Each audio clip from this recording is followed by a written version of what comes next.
Chapter 20. Ezio didn't return to the brothel immediately. It was late. He returned the horse, bought a sack from the ostler for a few coins, and stowed his spoils and the money in it. He slung the sack over his shoulder and made his way to the moneylender, who seemed surprised and disappointed to see him back so soon, and gave him what he owed. Then he returned to his lodgings, taking care to blend in with the evening crowds whenever he sighted Borgia guards. Once there, he had them bring him water to bathe, undressed, and washed himself wearily, wishing that Caterina would once again appear at the door and surprise him. This time there was no one to interrupt him so pleasantly. He changed into fresh clothes and shoved the ones he'd been wearing, ruined by the day's work, into the sack. He would get rid of them later. He cleaned the pistols and put them in a satchel. He'd thought of keeping them, but they were heavy and unwieldy, so he decided to hand them over to Bartolomeo. Most of the diamonds would go to Bartolomeo too, but after examining them, Ezio selected 5 of the largest and best and put them in his own wallet. They'd ensure that he wouldn't have to waste time scraping around for money for a while at least. Everything else he'd get La Volpe to send to the barracks. If you can't trust a friendly thief, who can you trust? Soon he was ready to go out again. The satchel was slung over his shoulder, and his hand was on the latch when he was overcome by tiredness. He was tired of the killing, tired of the greed and the grasping for power, and tired of the misery that all that led to. He was almost tired of the fight. He let his hand fall from the door and unslung the satchel, placing it on his bed. He locked the door and undressed once more. Then he snuffed out the candle and all but fell onto the bed. He just had time to remember to place a protecting arm around the bag before he fell asleep. He knew the respite wouldn't be long. At the Sleeping Fox, Ezio handed over the satchel with precise instructions. He didn't like to delegate this job, but he was needed elsewhere. The reports La Volpe's spies had brought in were few, but the results coincided with those Machiavelli had sent by carrier pigeon to Pantasilea, which assuaged most of Ezio's remaining misgivings about his friend, though La Volpe remained reserved. Ezio could understand it. Machiavelli came across as remote, even cold. Although they were fellow Florentines, and Florence had no love for Rome, and especially not for the Borgia, it seemed that La Volpe, despite all the evidence to the contrary, still harboured doubts. "Call it a gut feeling," was all he said, gruffly, when Ezio pressed the point. There was no news of the apple, except that it was still in the possession of the Borgia, though whether Cesare or Rodrigo had it was uncertain. Rodrigo well knew its potential, though to Ezio it seemed unlikely that he would confide much of what he knew to his son, given the tension between them. As for Cesare, he was the last person seen in control of it, but there was no sign that he was using it. Ezio prayed that whoever he had given it to for study, if indeed he had done so, was either stumped by its mysteries, or was concealing them from his master. Machiavelli was nowhere to be found. Even at the assassin's secret headquarters on Tiber Island, he had left no news. The best information Ezio could get was that he was away, but he wasn't reported to be in Florence either. The 2 young friends who were temporarily in Rome at the time, Baldassare Castiglione and Pietro Bembo, and running the hideout, were completely reliable, and already associate members of the Brotherhood, not least because one had connections with Cesare and the other with Lucrezia. It was a pity, Ezio thought, that the first had to return to Mantua so soon, and the other to Venice. He consoled himself with the thought that they would nonetheless be useful to him in their hometowns. Satisfied that he had done what he could on those fronts, Ezio turned his thoughts back to the Rosa in Fiore. This time, when he paid a visit to the brothel, the door was open. The place seemed airier somehow, and lighter. He'd remembered the names of the girls he'd met on the day of Madonna Solari's abduction, and after having given them to the older and more sophisticated woman in the entrance hall, who, he noticed, had two well-dressed, young, polite, but tough-looking men standing guard, he was ushered through to the inner courtyard where he was told he'd find the girls. He found himself in a rose garden, surrounded by high red brick walls. A pergola, almost hidden under luxuriant pink climbing roses, ran along one wall, and in the centre was a small fountain with white marble benches around it.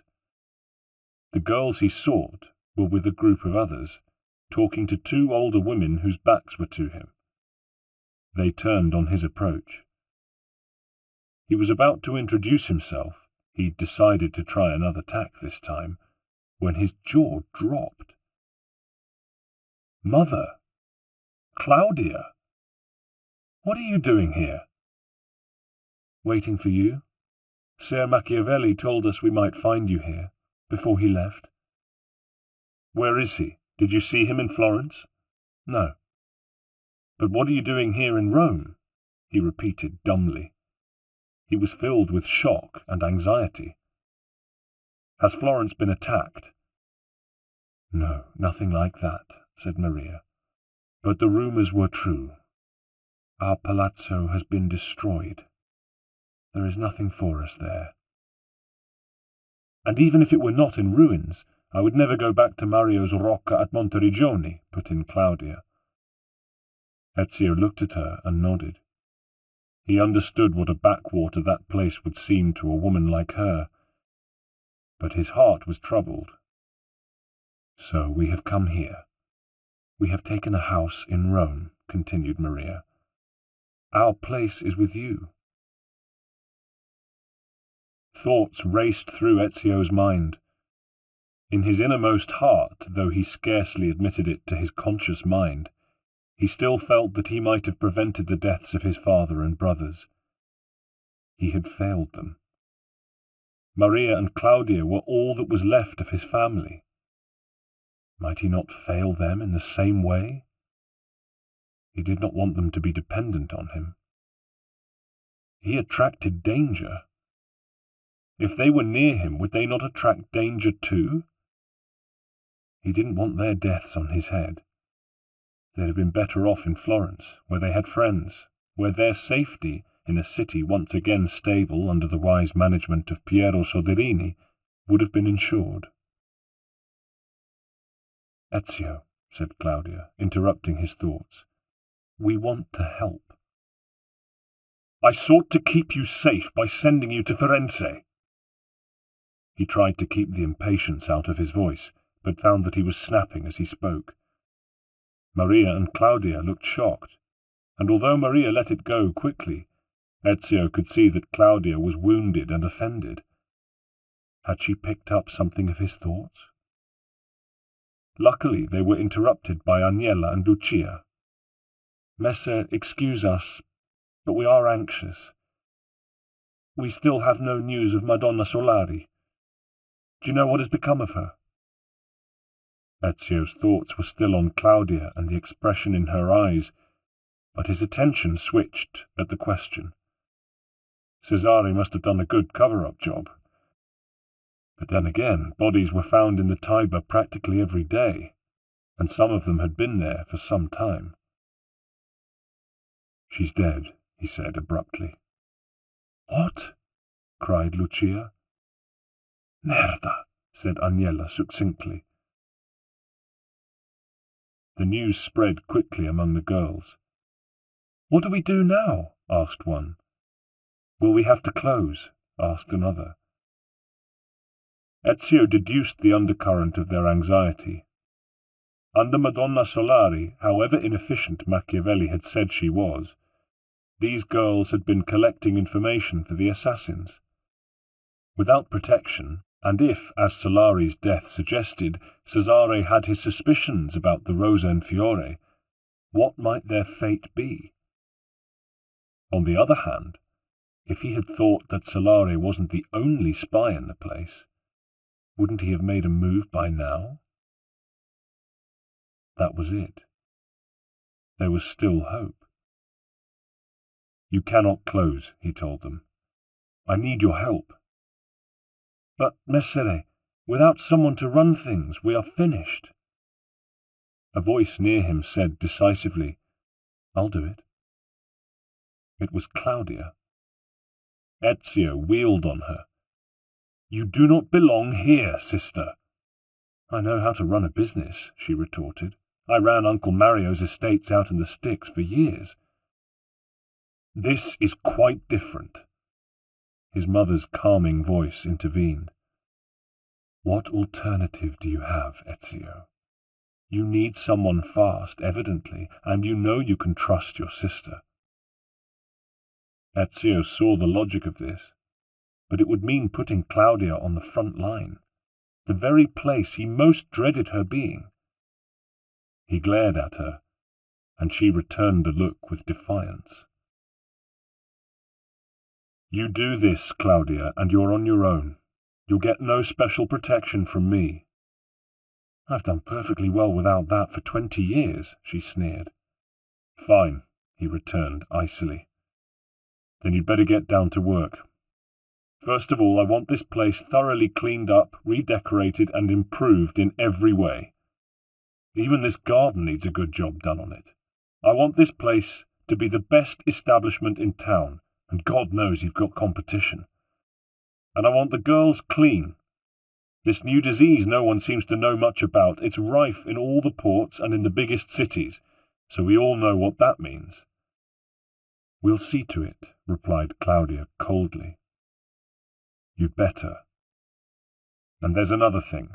While you're at it, I want your courtesans to find out the whereabouts of Caterina Sforza."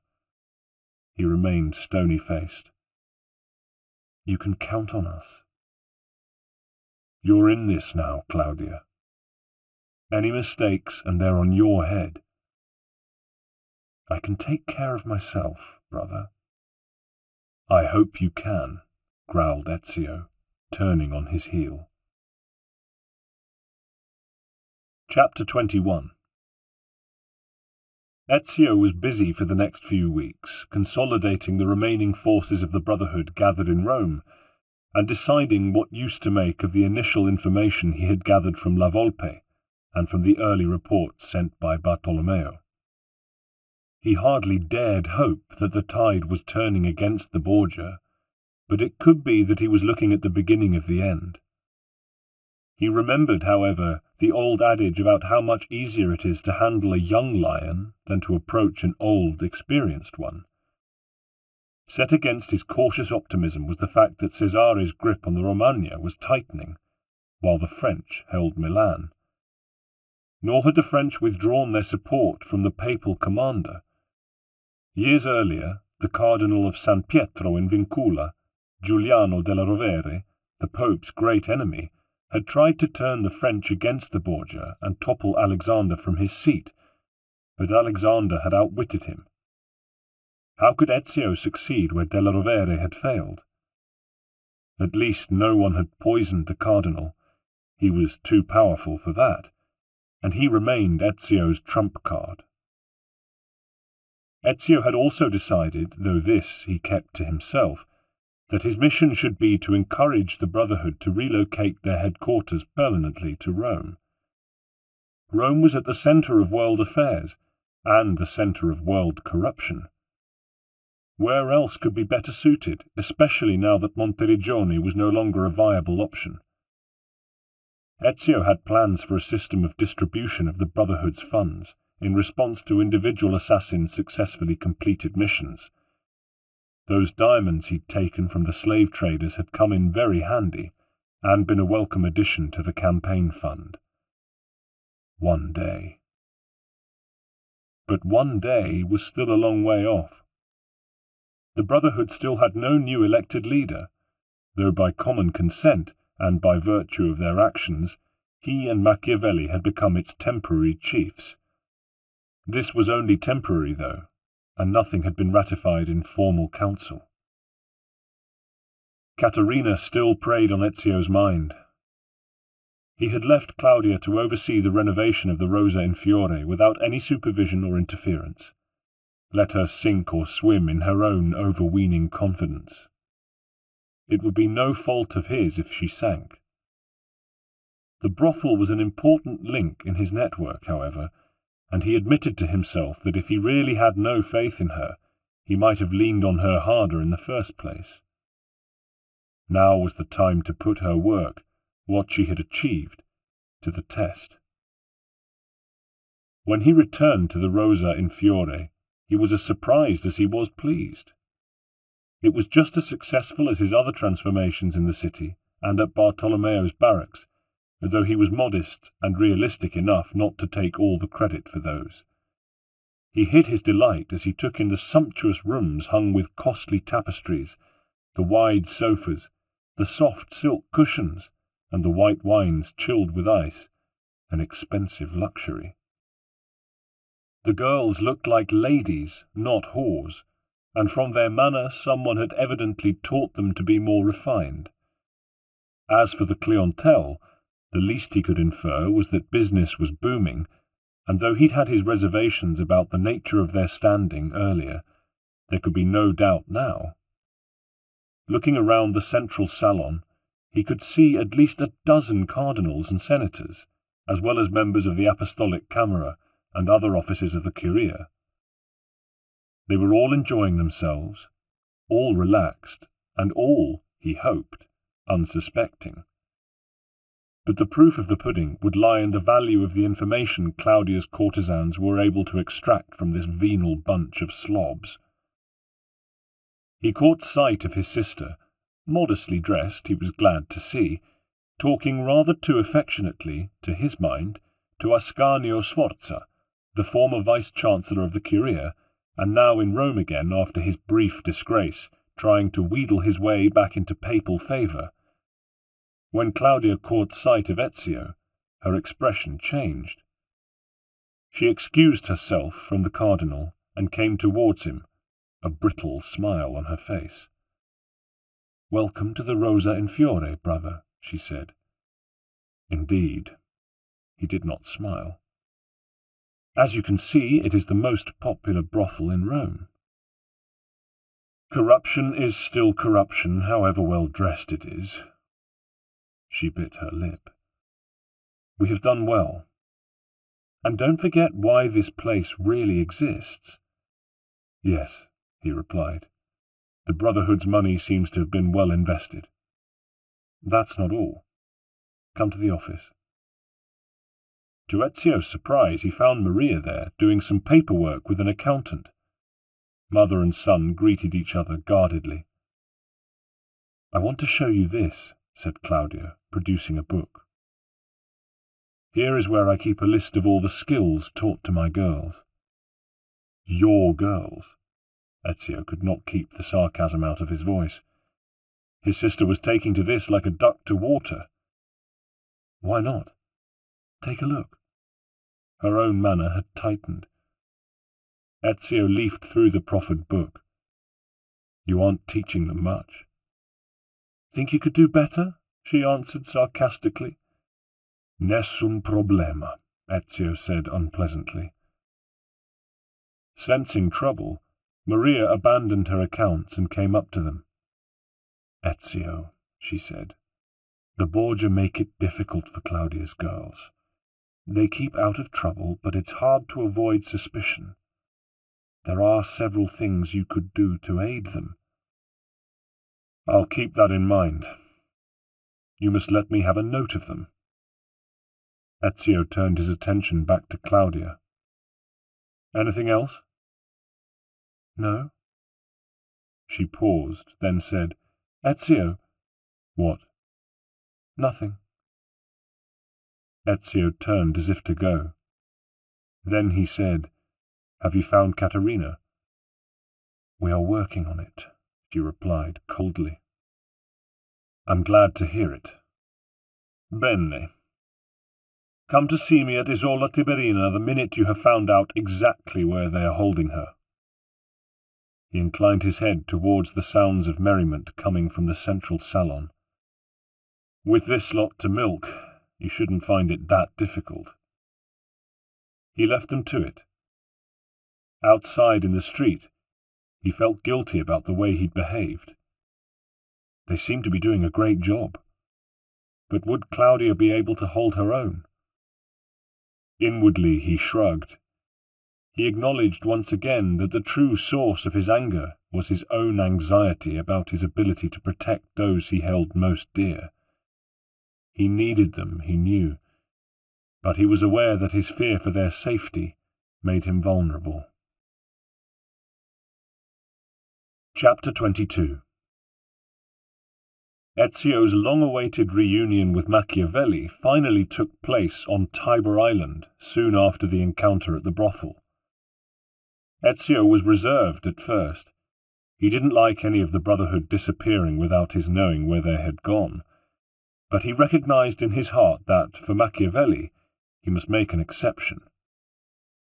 The Brotherhood itself was an association of free-minded, free-spirited souls, acting together not from coercion or obedience, but from a common concern and interest. He didn't own or have any right to control any of them. Serious and determined, he shook hands with his old colleague. Machiavelli shunned the warmth of an embrace. "We must talk," he said. "We certainly must." Machiavelli looked at him. "I gather you know about my little arrangement with Pantasilea." "Yes." "Good. That woman has more sense of tactics in her little finger than her husband has in his whole body. Not that he isn't the best man in his own field." He paused. "I've been able to secure something of great worth from one of my contacts. We now have the names of 9 key Templar agents whom Cesare has recruited to terrorize Rome." "Just tell me how I may find them." Machiavelli considered. "I suggest looking for signs of distress within any given city district. Visit the people there. Perhaps you'll uncover citizens who can point you in the right direction." "Did you get this information from a Borgia official?" "Yes," said Machiavelli carefully after a pause. "How do you know?" Ezio, thinking of the encounter he had witnessed with La Volpe in the market square, wondered if that might not have been the initial contact. Machiavelli must have been following it up ever since. "Lucky guess," he said. "Grazie." "Look, Claudia, Bartolomeo, and La Volpe are waiting for you in the inner room here." He paused. "That was a lucky guess." "Virtù, dear Niccolo, that's all," said Ezio, leading the way. "Virtue?" said Machiavelli to himself as he followed. His companions in the Brotherhood stood as he entered the hideout's inner sanctum. Their faces were sombre. "Buonasera," Ezio said, and got straight down to business. "What have you discovered?" Bartolomeo spoke first. "We've ascertained that bastardo Cesare is now at the Castel Sant'Angelo, with the Pope." La Volpe added, "And my spies have confirmed that the apple has indeed been given to someone for secret study. I'm working on determining his identity." "We can't guess it?" "Guesswork's no good. We need to know for sure."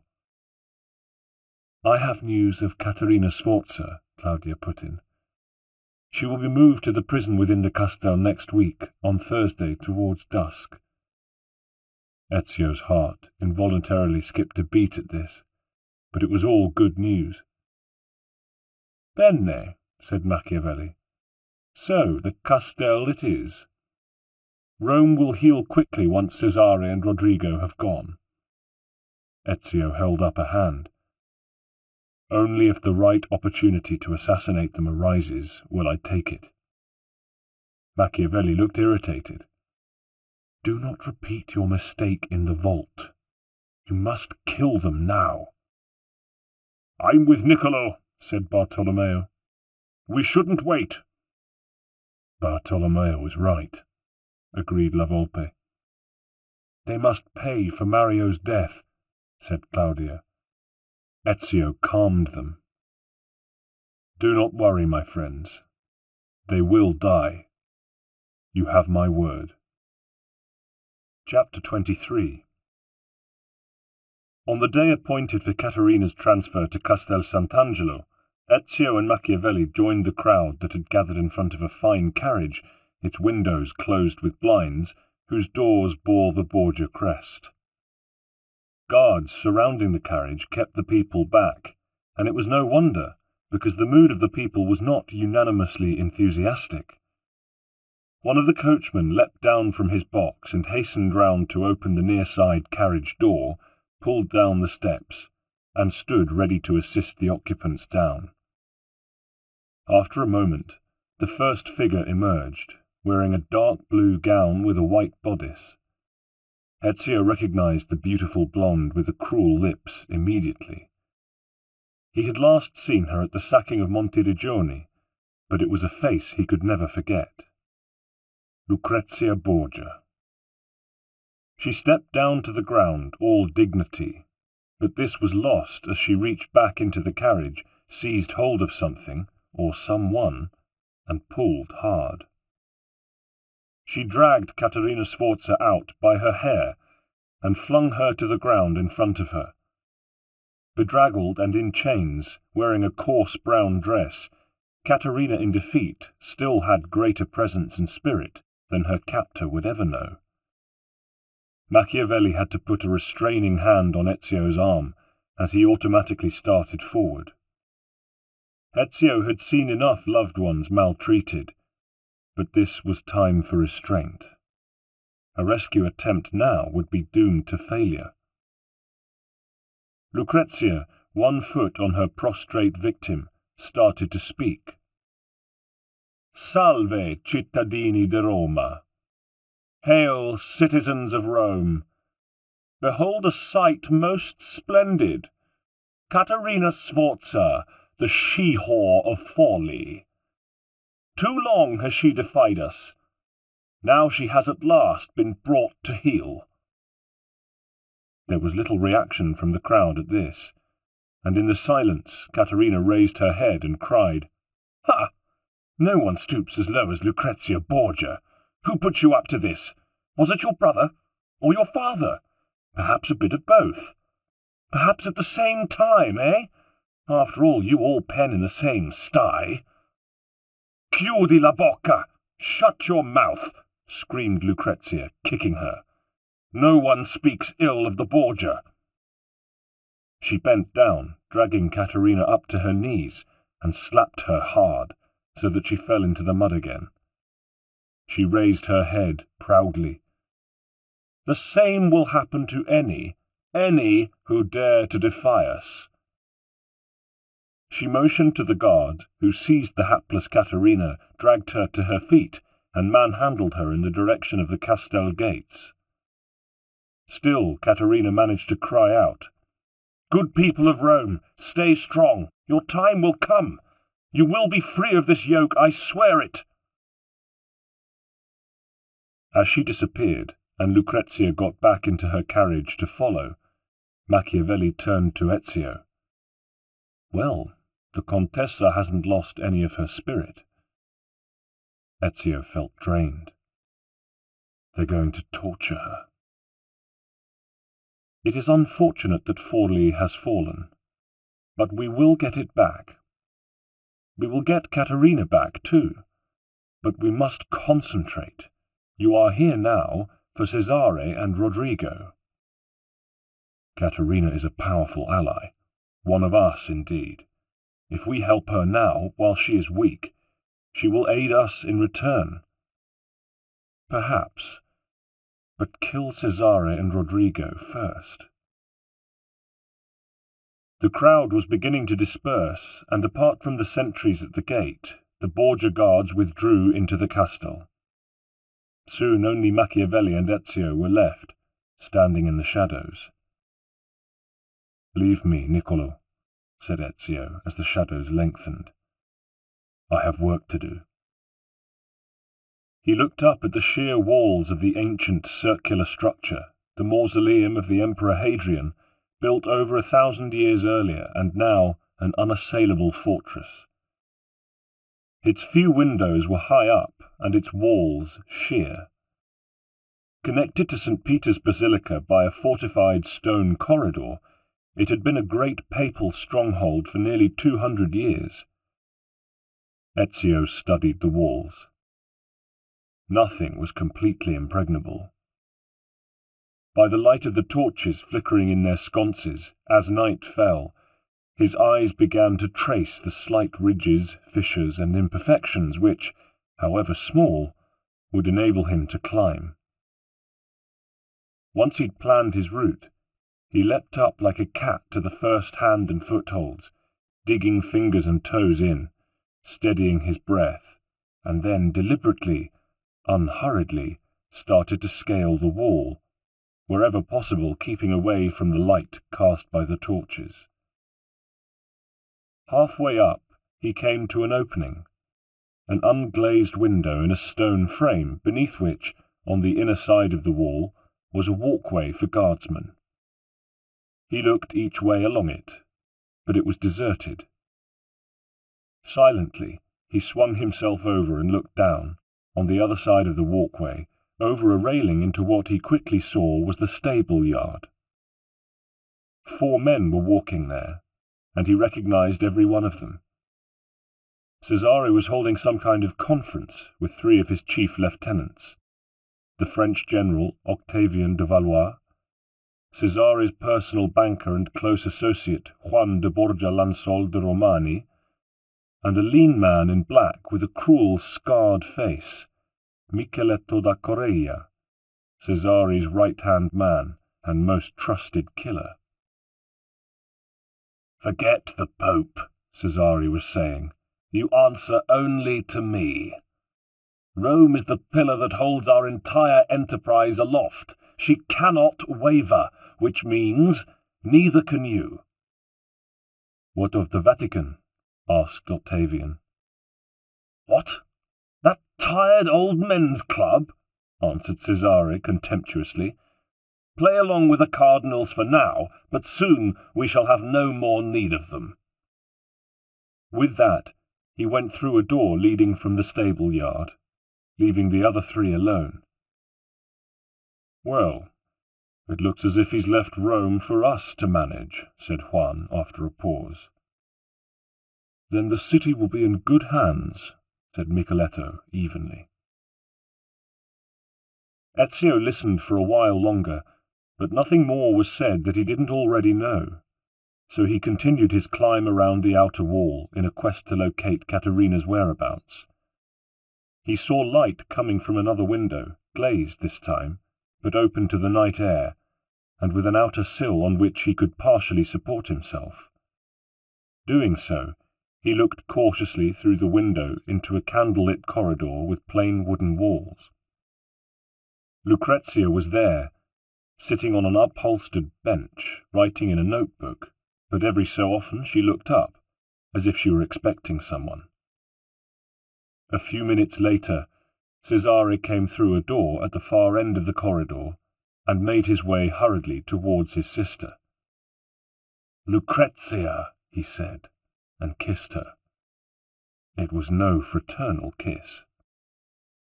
Once they had greeted one another, he took her hands from round his neck and, still holding them and looking into her eyes, said, "I hope you are treating our guest with kindness." Lucrezia grimaced. "That mouth on her, how I'd love to sew it shut." Cesare smiled. "I rather like it open myself." "Oh, really?" Ignoring her archness, he continued, "Have you talked to our father about the funds requested by my banker?" The Pope is at the Vatican just now, but he might need some convincing when he returns. As will his own banker. You know how cautious Agostino Chigi is." Cesare laughed briefly. "Well, he certainly didn't get rich by being rash." He paused. "But that shouldn't be a problem, should it?"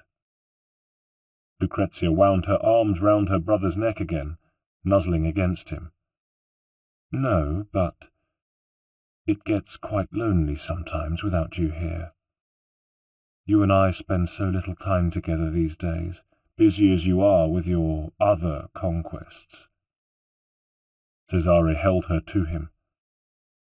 "Don't worry, kitten. Soon, once I have secured the throne of Italy, you are going to be my queen, and your loneliness will be a thing of the past." She withdrew a little and looked him in the eye. "I cannot wait." He ran his hand through her fine blonde hair. "Behave yourself while I am gone." Then, after another lingering kiss, Cesare left his sister by the door through which he'd entered, while Lucrezia, looking downcast, went in the opposite direction. Where was Cesare going? Was he leaving immediately? From that leave-taking, it looked likely. Quickly, Ezio manoeuvred himself around the circumference of the wall until he could take up a position that overlooked the Castell's main gate. And not before time.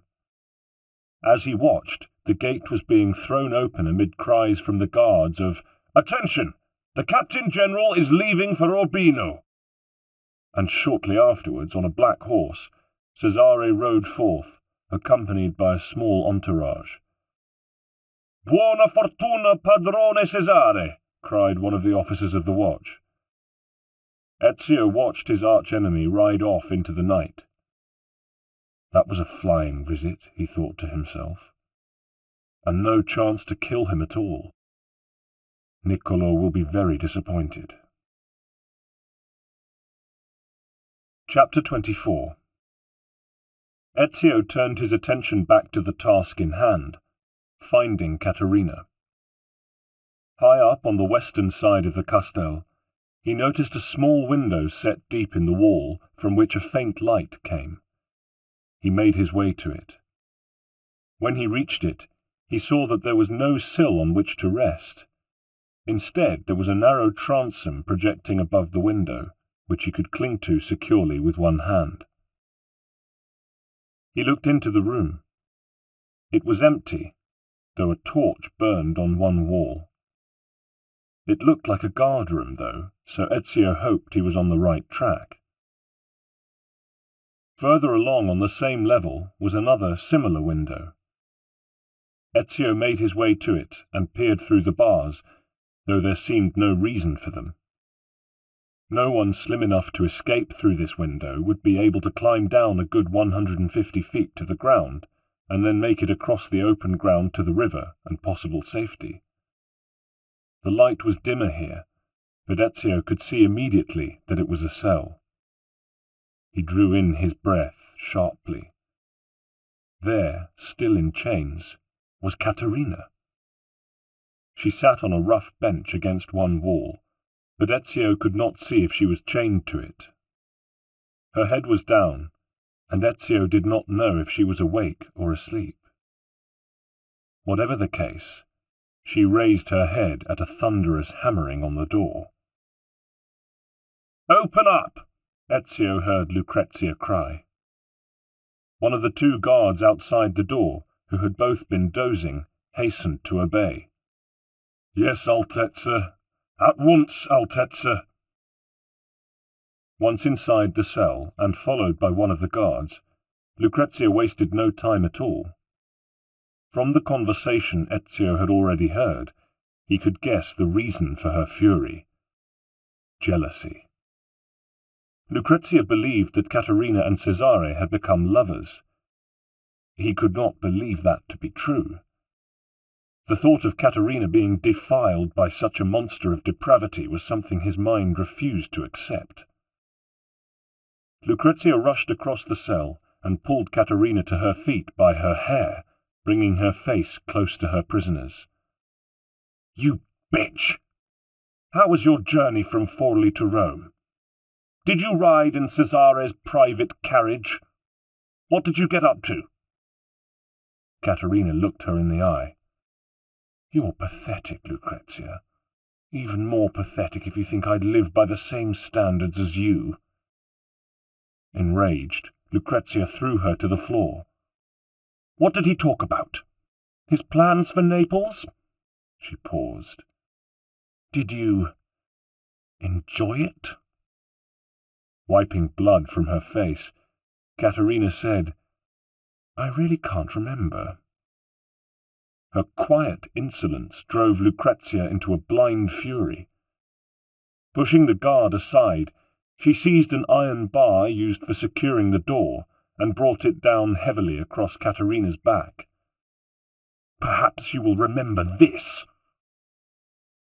Caterina screamed in intense pain, and Lucrezia stood back, satisfied. "Good. That's put you in your place at last."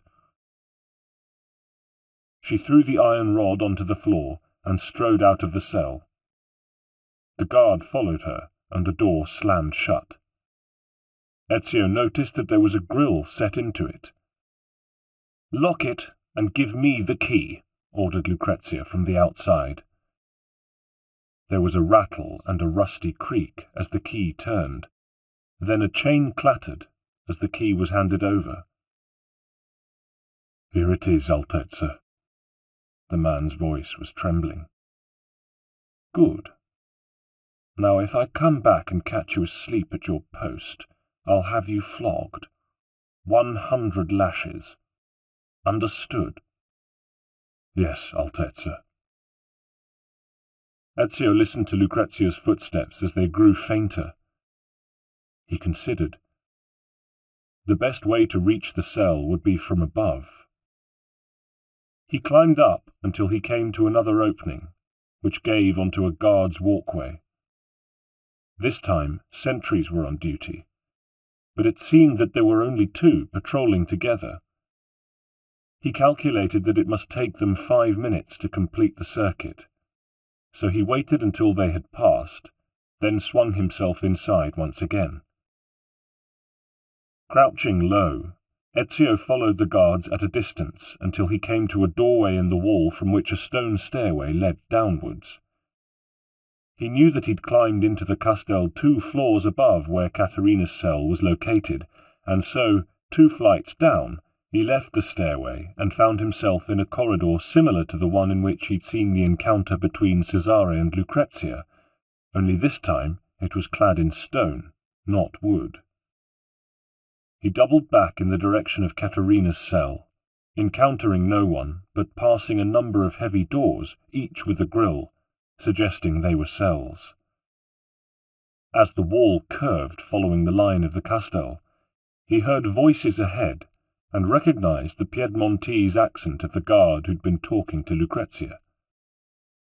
"This is no place for me," he was grumbling. "Did you hear the way she spoke to me? I wish I was back in fucking Torino." Ezio edged forward. The guards were facing the door when Caterina appeared at the grille. She spotted Ezio behind them as he withdrew into the shadows. "Oh, my poor back," she said to the guards. "Can you give me some water?" There was a jug of water on the table near the door, which the 2 guards had been sitting at. One of them picked it up and brought it close to the grille. "Anything else you require, Princess?" he asked sarcastically. The guard from Turin sniggered. "Come on, have a heart," said Caterina. "If you open the door, I might show you something worth your while." The guards immediately became more formal. "No need for that, Contessa. We have our orders. Here." The guard with the water jug unlatched the grille and passed it through to Caterina, closing the grille again afterwards. About time we were relieved, isn't it? Said the Piedmontese guard. Yes, Luigi and Stefano should have been here by now. They looked at each other. Do you think that bitch Lucrezia will be back any time soon? I shouldn't think so. Then why don't we take a look in the guard room and see what's keeping them? All right, it'll only take us a couple of minutes. Ezio watched as they disappeared round the curve of the wall, and then he was at the grill. Ezio, breathed Caterina. What the hell are you doing here? Visiting my tailor. What do you think? For Christ's sake, Ezio, do you think we have time for jokes? I'm going to get you out. Tonight. If you do, Cesare will hunt you down like a dog. He's already trying to do that, but, judging by these two, his men don't seem all that fanatical. Do you know if the guards have another key? I don't think so. The guards handed theirs to Lucrezia. She paid me a visit. I know. I saw. Then why didn't you do anything to stop her? I was outside the window. Out there? Are you mad? Just athletic. Now, if Lucrezia has the only key, I'd better go and get it. Do you know where she is? Caterina considered. I heard her mention that her quarters are at the very top of the castle. Excellent. That key is as good as mine. Now stay here until I get back. Caterina gave him a look, glanced at her chains, and then at the cell door. Why, where do you think I might go? She said with a dry smile. Chapter 25. He was getting used to the contours of the outer walls of the Castel Sant'Angelo by now, and he found that the higher he climbed, the easier it was to find hand and footholds. Clinging like a limpet, his cape billowing slightly in the breeze, he soon found himself on a level with the highest parapet, and silently hauled himself up onto it. The drop on the other side was slight, 4 feet to a narrow brick walkway, from which stairs led down at occasional intervals to a rooftop garden, in the centre of which was a 1-story stone building with a flat roof.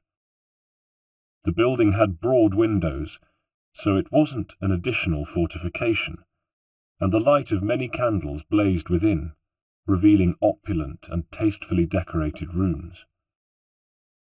The walkway was deserted, but the garden was not. On a bench under the spreading boughs of a buttonwood tree, Lucrezia sat demurely, holding hands with a handsome young man whom Ezio recognized as one of Rome's leading romantic actors, Pietro Benintendi. Cesare wouldn't be too pleased if he knew about this.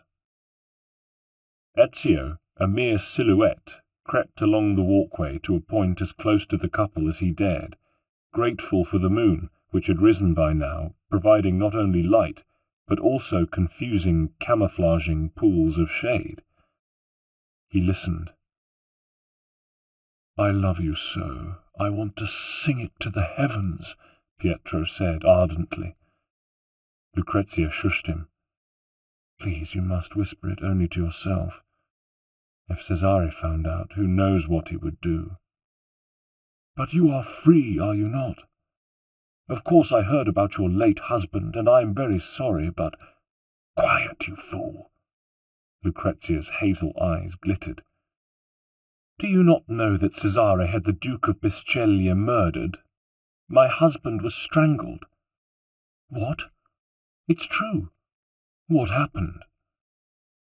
I loved my husband, and Cesare grew jealous. Alfonso was a handsome man, and Cesare was conscious of the changes the new disease had made to his own face, though God knows they are slight. He had his men waylay Alfonso and beat him up. He thought that would act as a warning, but Alfonso was no puppet. He hit back, and while he was still recovering from Cesare's attack, had his own men retaliate. Cesare was lucky to escape the fate of Saint Sebastiano. But then, cruel man, he had Micheletto da Correia go to his bedchamber where he lay nursing his wounds, and strangle him there. It isn't possible. Pietro looked nervous. I loved my husband. Now I make believe to Cesare to allay his suspicions, but he is a snake, always alert, always venomous. She looked into Pietro's eyes. Thank God I have you to console me. Cesare has always been jealous of where I place my attentions, but that should not deter us. Besides, he has gone to Urbino to continue his campaigning. There is nothing to hinder us. Are you sure? I will keep our secret, if you will, said Lucrezia intensely. She disengaged one hand from his and moved it to his thigh. Oh, Lucrezia, sighed Pietro, how your lips call to me. They kissed, delicately at first, then more and more passionately. Ezio shifted his position slightly and inadvertently kicked a brick loose, which fell into the garden. He froze. Lucrezia and Pietro sprang apart. What was that? She said. No one is allowed access to my garden and my apartments without my knowledge. No one. Pietro was already on his feet, looking around fearfully. I'd better go, he said hastily. I have to prepare for my rehearsal, scan my lines for the morning. I must go. He stooped to give Lucrezia a last kiss. Farewell, my love. Stay, Pietro, I'm sure it was nothing. No, it's late. I must go. Putting on a melancholy expression, he slipped away across the garden and vanished through a door set into the wall on the far side. Lucrezia waited a moment, then stood and snapped her fingers. Out of the shelter of some tall shrubs growing nearby, one of her personal guard emerged and bowed. I heard the entire exchange, mia signora, and can vouch for it. Lucrezia pursed her lips. Good. Tell Cesare. We shall see how he feels when the boot is on the other foot. Yes, signora. Bowing again, the guard withdrew. Left alone, Lucrezia picked a marguerite from a clump of flowers that was growing nearby, and started to pluck its petals off one by one. He loves me not. He loves me not. Ezio slipped down the nearest staircase and made his way towards her. She had sat down again and looked up at his approach, though she showed no fear, only slight surprise. Well, if she had any more guards concealed in the garden, Ezio would give them short shrift. Please continue. I do not mean to interrupt, Ezio said, bowing, though in his case the bow was not made without irony. Well, well. Ezio Auditore da Firenze. She gave him her hand to kiss. How pleasant to meet you properly at last. I've heard so much about you, especially recently. That is, I imagine no one else can have been responsible for the little upsets we have been experiencing here in Rome. She paused. It's a pity Cesare is no longer here. He would have enjoyed this.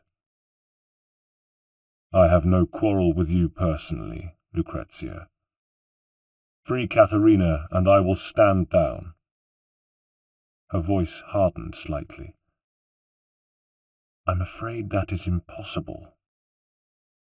Ezio spread his hands. Then you leave me no choice. He closed in on her, but cautiously. She had long fingernails. Guards! She shrieked, turning in an instant from noblewoman to harpy, and slashing at his eyes as, just in time, he caught her wrists. Pulling a length of twine from his leather pouch, he twisted her wrists behind her and tied them swiftly before flinging her to the ground and placing one foot firmly on a fold of her dress so that she could not rise and run.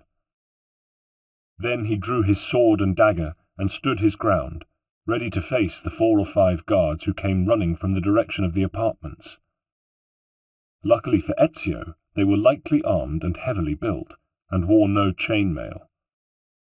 Though unable to change his position, for above all he could not afford to have Lucrezia escape, even though she was trying to bite his ankle through his boot, he ducked below the swinging blade of the first guard and hacked at the man's exposed flank. 1 down. The second guard was more cautious, but conscious of the now snarling Lucrezia on the floor, he stepped forward to attack Ezio. He lunged at Ezio's chest, but Ezio parried upwards, locking the guards of both blades and swinging his left hand, dagger pointing forward, at the man's head. 2 down. The final man, hoping to take advantage of the fact that both of Ezio's blades were engaged, rushed forward. Ezio flicked his right arm hard, sending the blade of the second guard spiralling up towards the new foe. The final guard had to raise his sword to deflect the blow, but just too late, and the flying blade nicked his bicep. He winced with pain, but came forward again, sword swinging at Ezio. Ezio had recovered his stance and deflected the attack with his dagger, freeing his sword hand to slash viciously at the man's torso. It was over. The guards lay dead around him, and Lucrezia was silent for the first time. Breathing hard, Ezio pulled his captive to her feet. "Now come on," he said, "and don't scream. If you do, I will be forced to take your tongue."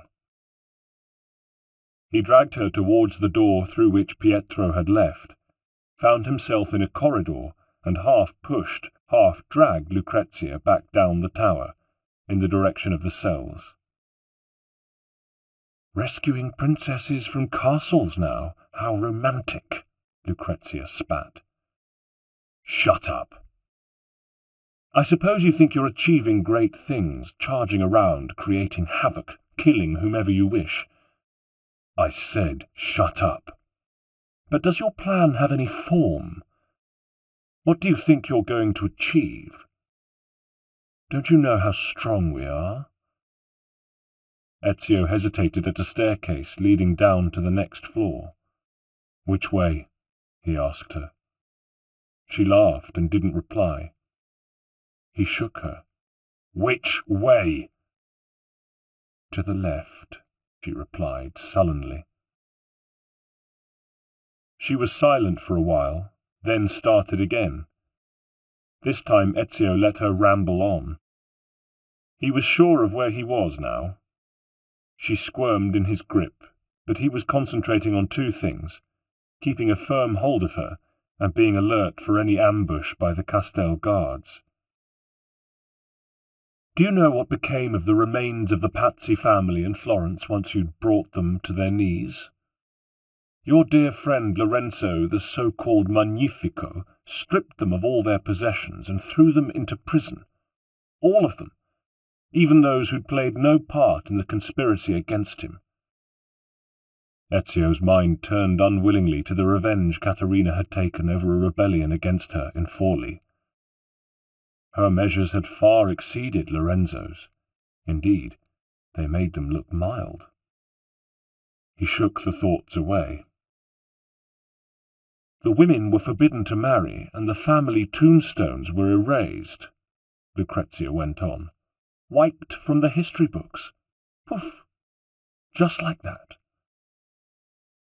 But they were not tortured and killed, thought Ezio. Well, it was possible that Caterina had felt justified in her actions at the time. Still, her cruelty had cost her some of the loyalty she had always been able to depend on before, and perhaps that was why Cesare had finally been able to take Forli. She was still an important ally, though, and that was what Ezio had to remember. That, and to suppress whatever feelings, real or imagined, he may have felt for her. You and your assassin friends ignored the consequences of your actions. You were content to set things in motion, but you were never willing to see them through. Lucrezia paused for breath, and Ezio gave her a savage yank forwards, but that didn't stop her. Unlike you, Cesare will finish what he started and bring peace to Italy.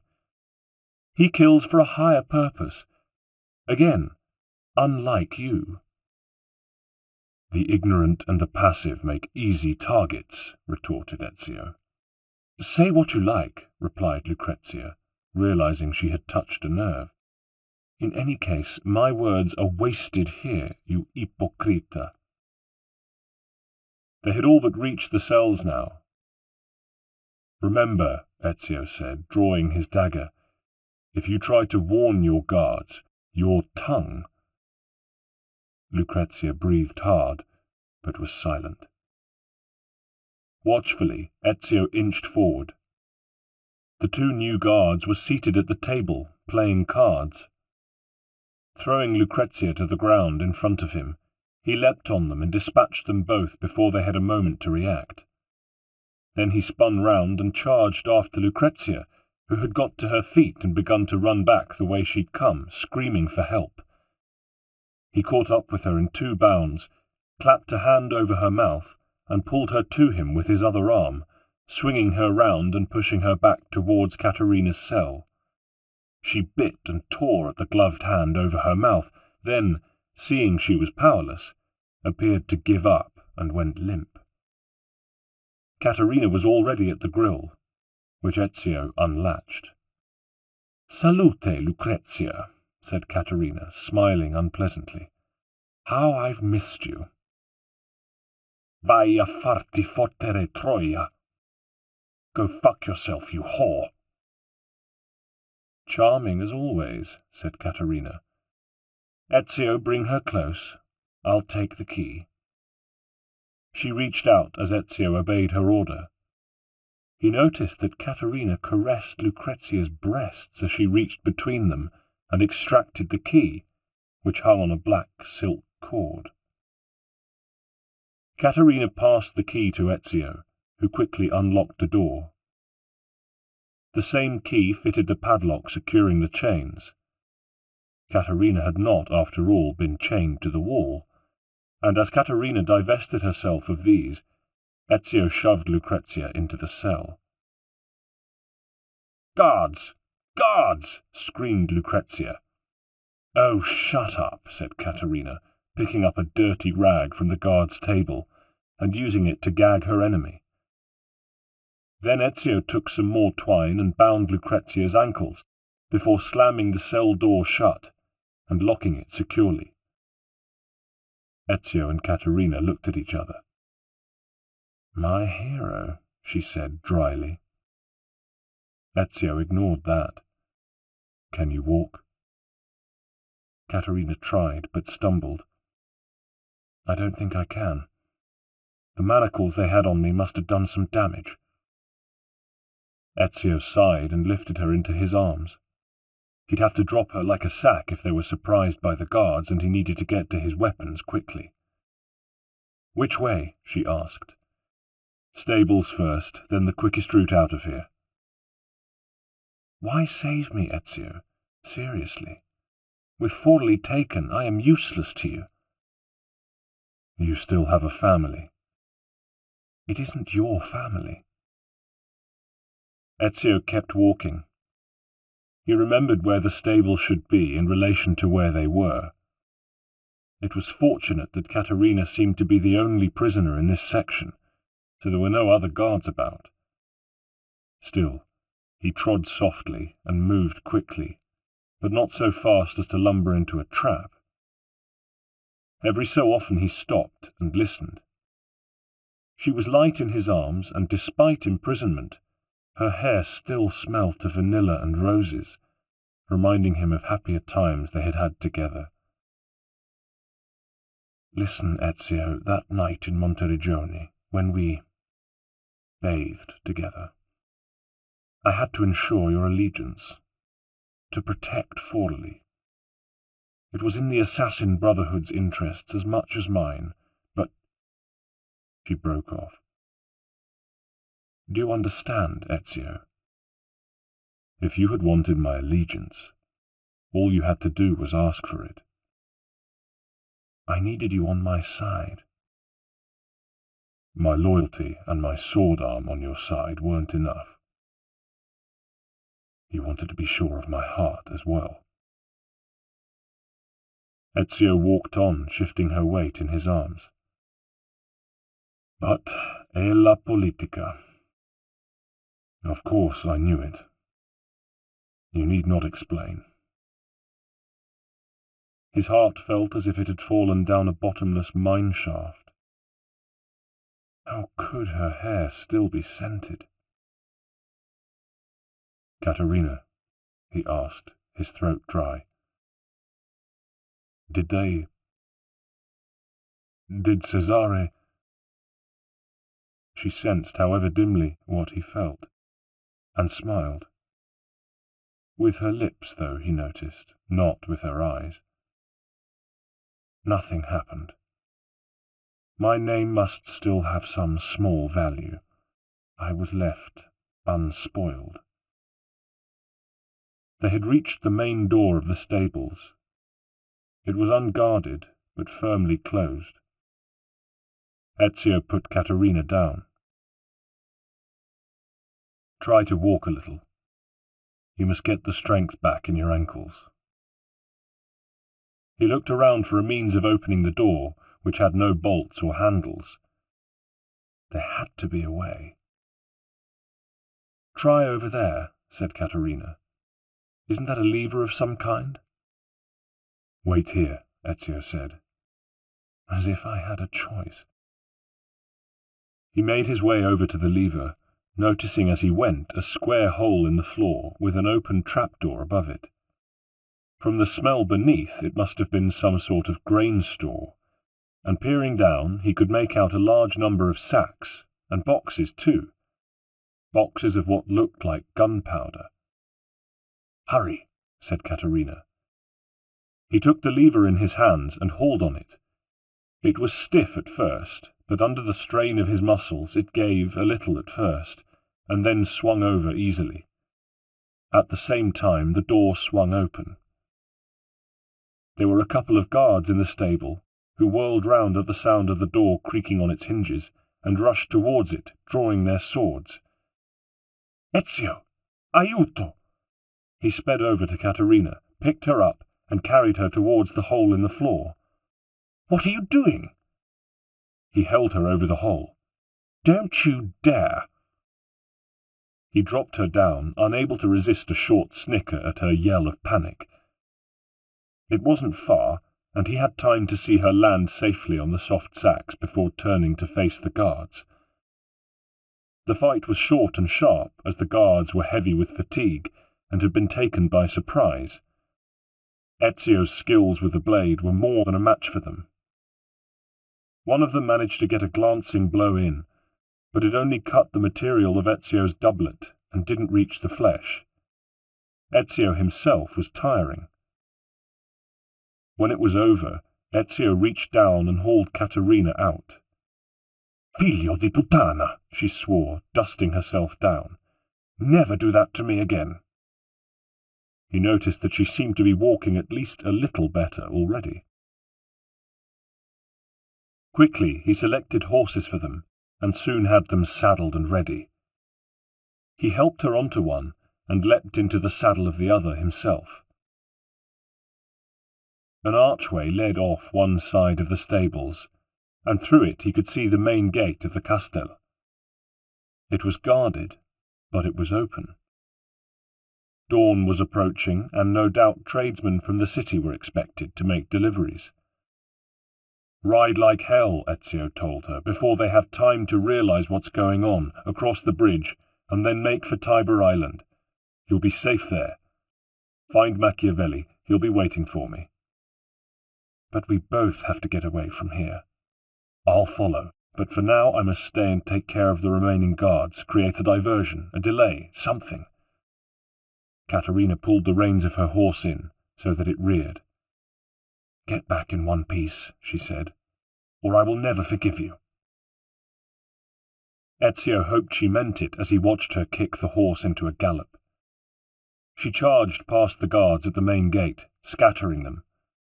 As soon as he saw that she was clear, he rode his own horse back through the stable to the grain and powder store, seizing a torch from its sconce as he passed. This he threw into the hole, and then wheeled round and galloped back the way he had come, drawing his sword. The guards had formed a cordon and were waiting for him, halberds raised. Ezio didn't know the horse, but he knew what he had to do. He rode straight at the line of guards, and at the last minute pulled hard on the reins and, leaning forward in the saddle, dug his heels in. At the same time as the horse charged forward, there was an almighty explosion from near the stable. He was right. It had been gunpowder. The ground shook with the explosion, and the guards instinctively ducked down. The horse, also shocked by the noise of the bang, was even more determined to make good her flight. She flew into the air, clearing the line of guards as easily as she might have cleared a fence. Leaving panic and confusion in his wake, he rode in the direction of the rising sun. His heart swelled within him. He had saved Caterina.